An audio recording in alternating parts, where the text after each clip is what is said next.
Só pra não esquecer, fora Bolsonaro!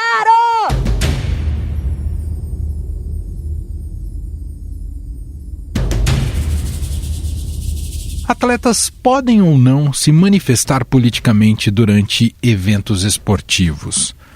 Essa pergunta veio à tona após a jogadora de vôlei de praia Carol Solberg dar esse grito que ouvimos no começo do podcast.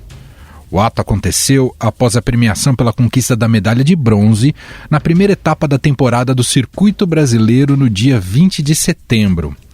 A Confederação Brasileira de Vôlei se posicionou repudiando a atitude da jogadora, assim como a Comissão de Atletas do Vôlei. Por causa da atitude, Carol Solberg foi denunciada no Superior Tribunal de Justiça Desportiva, o STJD, por deixar de cumprir o regulamento da competição e assumir qualquer conduta contrária à disciplina ou à ética esportiva. A jogadora de vôlei de praia, Carol Solberg, será julgada hoje por manifestação política durante a premiação de um torneio da modalidade. Pois é, mas o julgamento, que deveria ter ocorrido na semana passada, foi adiado para amanhã, após a Associação Brasileira de Imprensa e o Movimento Nacional de Direitos Humanos entrarem com pedidos de intervenção, o que foi negado. Caso condenada, a atleta pode levar uma multa de R$100 mil e 6 torneios de suspensão. O problema é que em outras oportunidades, atletas mostraram apoio ao presidente Jair Bolsonaro em eventos esportivos e não foram denunciados. Os 2 episódios mais conhecidos são as declarações de jogador de futebol Felipe Melo, do Palmeiras. Esse gol vai para o nosso futuro presidente Bolsonaro. E o número 17, feito com as mãos pelos jogadores de vôlei de praia Wallace e Maurício Souza, em partida da seleção brasileira. Ex-atletas têm se dividido em relação ao caso. Sim, o ex-atacante de futebol, jogador do Corinthians e apresentador da Rede Globo, Walter Casagrande, declarou apoio a Carol Solberg, que gritou fora Bolsonaro após ganhar medalha.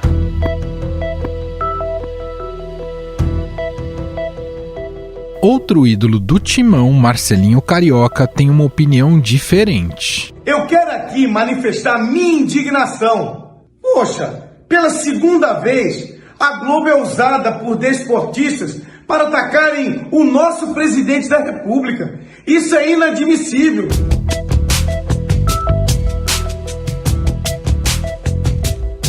Afinal, o que diz a lei nesses casos?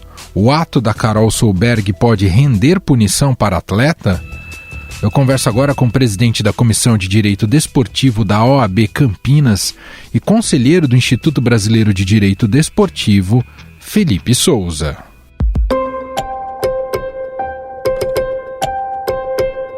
Tudo bem, doutor? Obrigado por nos atender. Tudo bem, Emanuel. Eu que agradeço o convite e a oportunidade de contribuir com o Estadão.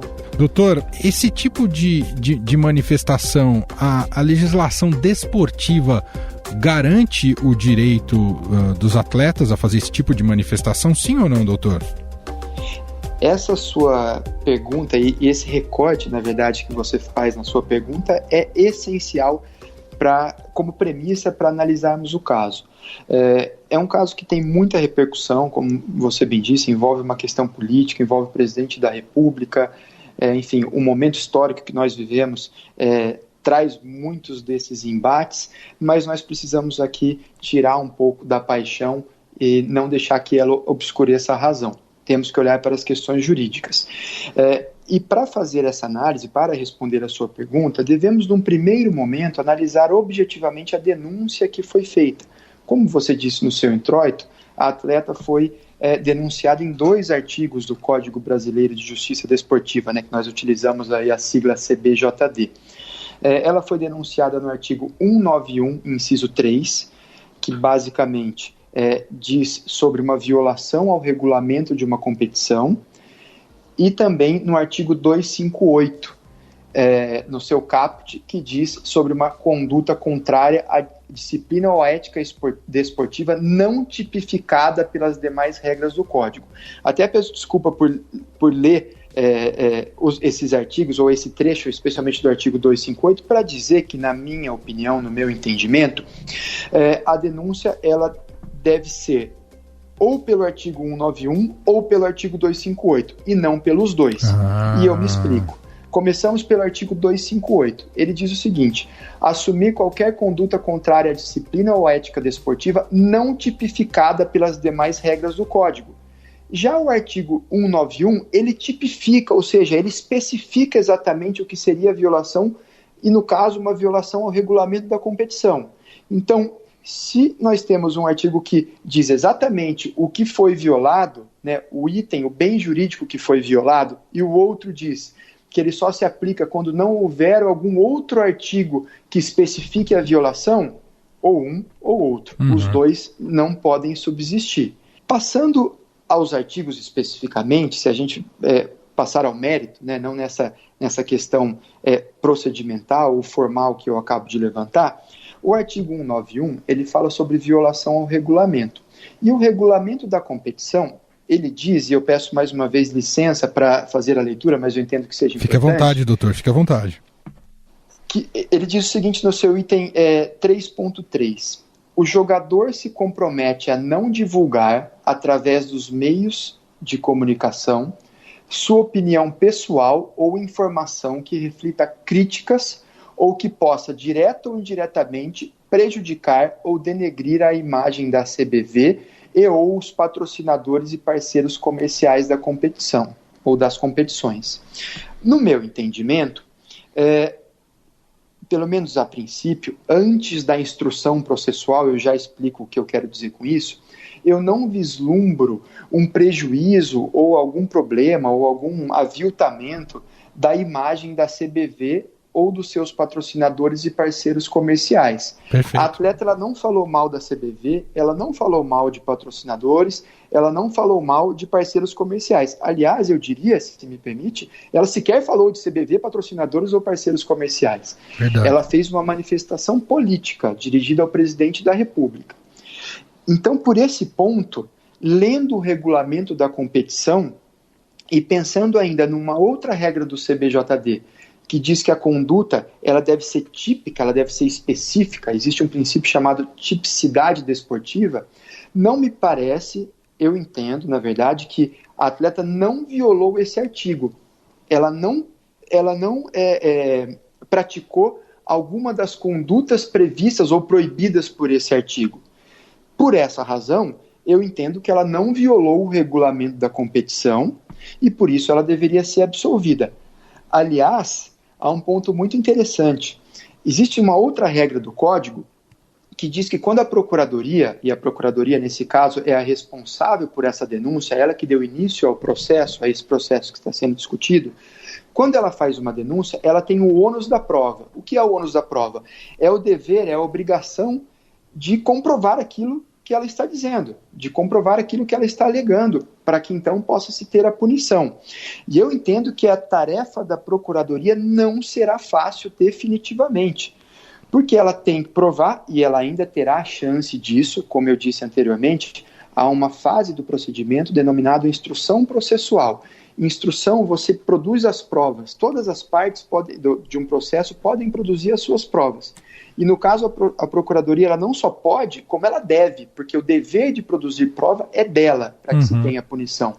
Então ela vai ter a chance, e no meu entendimento não será fácil, mas de comprovar que aquilo que foi dito pela Carol prejudicou ou denegriu a imagem da CBV, patrocinadores ou parceiros comerciais. Doutor, já em entrevistas, um dos defensores da Carol Solberg, que é inclusive o presidente da OAB, né, o Dr. Felipe Santa Cruz, ele disse também que vai recorrer nessa defesa à questão da liberdade de expressão. Como é que entra nesse julgamento esse conceito tão importante que está na Constituição? Isso é um argumento também que pode ser definidor no resultado do processo? Olha, honestamente, por não existir, na minha opinião, uma violação ao regulamento, nós não precisamos nem chegar nessa discussão da liberdade de expressão, tá? Embora ela seja, obviamente, relevante e importante, na verdade, um pilar fundamental do nosso Estado democrático de direito, ou da construção da nossa nação. Não tem dúvida alguma que esse é um princípio, uma garantia fundamental. Por outro lado, devemos dizer também que se o entendimento for no sentido do meu entendimento, que eu estou externando nessa nossa conversa, de que não há uma violação ao regulamento, ainda assim poderia a Procuradoria ou os auditores aplicarem a penalidade pelo artigo 258, que nós já falamos também, que seriam aquelas tais condutas contrárias à disciplina ou à ética desportiva não tipificadas pelas demais regras do CBJD. Nessa discussão, a liberdade de expressão provavelmente teria um espaço mais relevante e teria mais peso para se defender, para se confrontar, na verdade, o que seria uma disciplina e ética desportiva diante da liberdade de expressão. Aliás, eu honestamente também acho que não é muito fácil a tarefa de enquadrar uma conduta contrária à disciplina e ética desportiva, porque a gente está limitando a ética desportiva, né? Então, dentro do jogo, de uma competição, talvez tenha que ter um esforço interpretativo para dizer que essa manifestação ali depois do jogo, embora ainda no ambiente da partida, obviamente, isso não se nega, mas que ela seja contrária à disciplina e ética desportiva. Só para a gente fechar, doutor, queria que você explicasse para o nosso ouvinte a dinâmica desse julgamento. Imagino que o público, eu também, a gente tem mais intimidade com, por exemplo, um STF, sabe como as coisas funcionam, até julgamento na esfera civil, enfim. No caso do STJD, como é que funciona o julgamento? São quantos auditores, quantos votam, quem toma a decisão? É um juiz só? Como é que funciona, doutor? Legal, excelente pergunta. O processo disciplinar desportivo ele tem uma dinâmica que é muito legal, é muito jóia. A gente que atua, que tem contato com isso, que atua na área desportiva, a gente gosta muito da justiça desportiva, né? A justiça desportiva é um processo célere, né? Ele é mais rápido, ele tem o princípio da oralidade, então você tem na sessão de julgamento a defesa oral, a manifestação da procuradoria, os votos. Enfim, é uma dinâmica muito legal, mas falando especificamente dela, vai ter a abertura do julgamento, né? São 5, veja, o processo disciplinar, ele se inicia na comissão disciplinar, que seria, digamos, a primeira instância da justiça desportiva do STJD, tá? Essa comissão disciplinar, ela tem 5 auditores, tá? Na mesma sessão estará presente a procuradoria, que é quem fez a denúncia, né? Quem acusa, o papel do acusador, e teremos também a defesa. A sessão será aberta, será feito um relatório do processo, a procuradoria terá a palavra, a defesa terá a palavra, as provas podem ser produzidas naquele momento, a atleta ouvida, a procuradoria pode trazer alguma testemunha que ela entender relevante para o caso. Depois da manifestação, né, ou melhor, da produção de provas, da manifestação de procuradoria e de defesa, passam-se aos votos. Então, esses 5 auditores, né, iniciando pelo relator designado, eles proferirão os seus votos e os votos são contabilizados para chegar ao resultado. Entendi. É essa a dinâmica do procedimento. Nós ouvimos o presidente da Comissão de Direito Desportivo da OAB Campinas e conselheiro do Instituto Brasileiro do Direito Desportivo, doutor Felipe Souza, gentilmente aqui batendo um papo com a nossa reportagem. Muito obrigado, viu, doutor? Eu agradeço o convite, uma honra participar com vocês e fico sempre à disposição.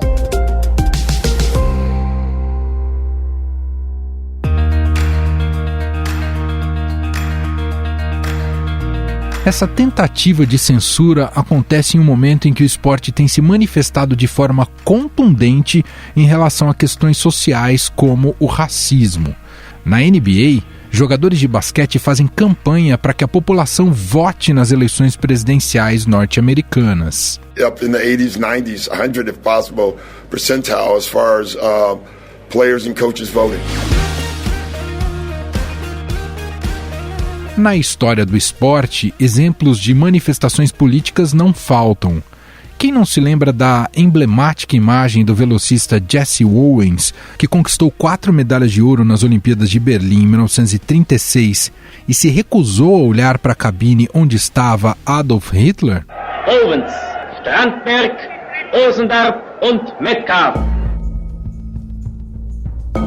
Nos Jogos da Cidade do México, em 1968, os americanos Tommy Smith, medalha de ouro, e John Carlos, de bronze, subiram ao pódio descalços, com a cabeça baixa, e ergueram o punho fechado contra a discriminação nos Estados Unidos. And then stood on the victory platform with bowed heads, wearing black socks and gloves in a racial protest.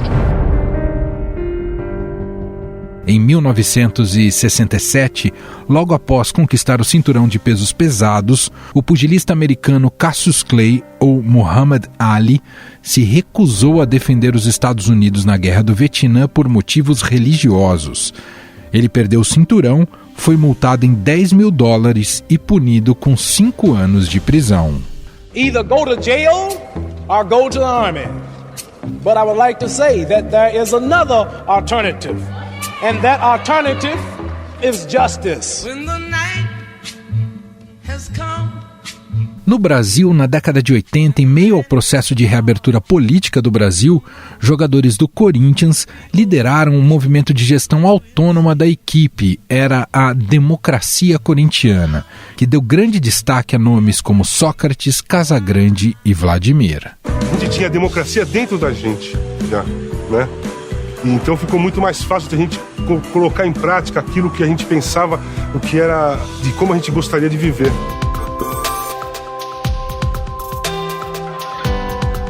Vamos repetir a pergunta feita no começo desse podcast.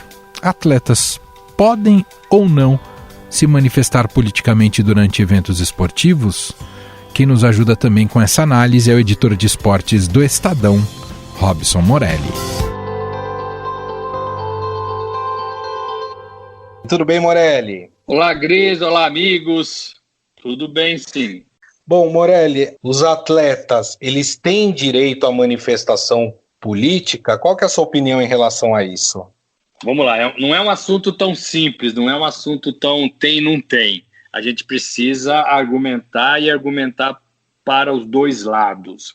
A FIFA, o COI e as competições de modo geral, elas têm regras que impedem que os jogadores, os atletas se manifestem dentro do local do esporte, dentro do campo, dentro da pista, dentro da quadra. Isso é uma lei que vem das instituições superiores que chegam às federações que organizam os campeonatos em todos os países de modo geral.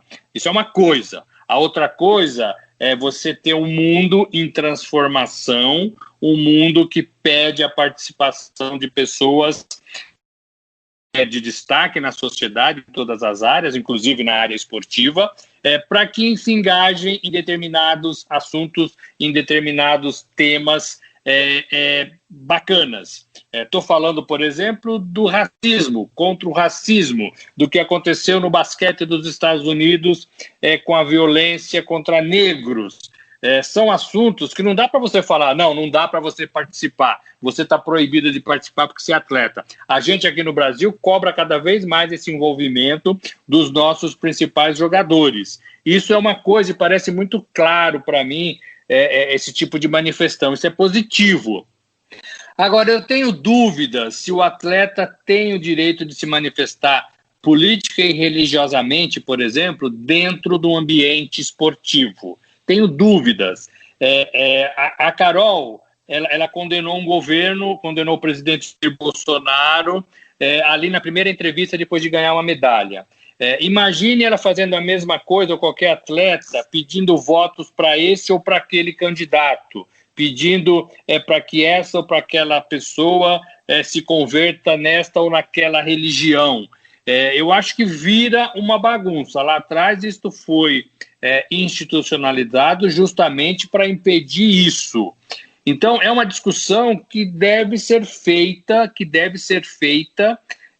pegando esse caso da Carol. Eu tenho dúvidas se no lugar ali da partida é o melhor lugar para você se manifestar. Eu tenho dúvidas. No basquete, houve manifestação por uma causa maior dentro da quadra. Mas não houve uma manifestação direta contra esse ou contra aquele governo. Você entende? É uma discussão complexa, não é tão simples. porque eu temo que vire bagunça. E para os dois lados, contra e a favor, sabe? Contra e a favor. Fora Bolsonaro, mas viva Bolsonaro, né? E se isso for liberado de certa forma, à la volonté, como dizem os franceses, pode virar bagunça. Então eu acho que tem que ter um freio aí, talvez. O que não quer dizer que não deva existir a manifestação dos esportistas em qualquer outro lugar, nas redes sociais, em passeatas, em qualquer lugar que ele queira se manifestar em público. E acho até que deve se manifestar por causas maiores, como a briga contra o racismo, contra o preconceito, todo esse tipo de coisa.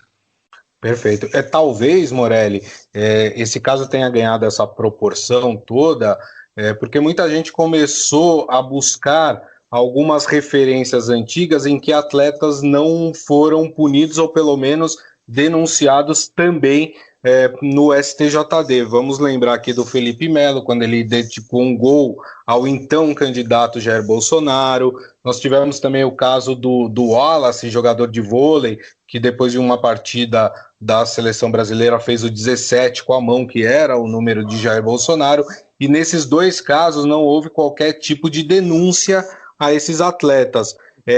O problema aí é de quem denuncia, Morelli, tá tendo um 2 pesos, 2 medidas? É um pouco o VAR aí da justiça, né? É igual que a gente sofre no futebol, né? O VAR às vezes olha, não vê e não denuncia. Não pode, você entende? Agora, eu sou muito a favor da liberdade de manifestação, mas a regra não diz isso. A regra diz que no ambiente de esportes você não pode se manifestar. Ou libera, ou todo mundo tem que ir para o banco dos réus. Concorda comigo? Porque você falar fora Bolsonaro é a mesma coisa que você mostrar o número do candidato que você quer que seja eleito. Agora, o que eu temo é que o esporte vire palanque, né? É isso que eu temo. Eu acho que causas maiores são causas maiores. Você lutar, você se manifestar contra o preconceito racial, o racista, a injúria racial, é uma coisa que não dá para você ir contra, nem instituição, né? Contra a violência contra negros, você não pode ir contra isso, jamais, né? Ou qualquer outra violência ou discriminação por gênero. Eu acho que o mundo está mudando nesse sentido. Então eu acho que as instituições talvez tenham que derrubar essa regra que não pode se manifestar. Tem que pôr lá a camisa, quando acabar o jogo eu tiro a minha camisa e mostro lá, sou contra o racismo, sou contra a discriminação por gênero. Eu acho que isso é legal, eu acho que o mundo é isso, né? Agora, eu não sei em relação à campanha política, você entende? Sim. E a gente está entrando numa campanha política, né? A gente está entrando no Brasil aqui numa eleição. Então, assim, já pensou se todo mundo, cada um for no seu candidato e levantar? Eu acho que vira bagunça. Agora, eu sou sempre a favor da manifestação. Agora, também na manifestação tem que valer para todos ou não valer para ninguém. É isso que eu falo, que o mundo está mudando e a gente tem que perceber isso. Inclusive nas nossas leis, algumas muito velhas, né? Bom, Robson Morelli, editor de esportes do Estadão. Morelli, mais uma vez, muito obrigado, um grande abraço para você. Gente, um abraço a todos. Estadão Notícias. Estadão Notícias desta segunda-feira vai ficando por aqui. Contou com a apresentação minha, Emanuel Bonfim, produção de Gustavo Lopes e montagem de Moacir Biasi. Diretor de jornalismo do Grupo Estado é João Fábio Caminuto. O nosso e-mail, podcast@estadão.com. Um abraço para você e até mais. Estadão Notícias.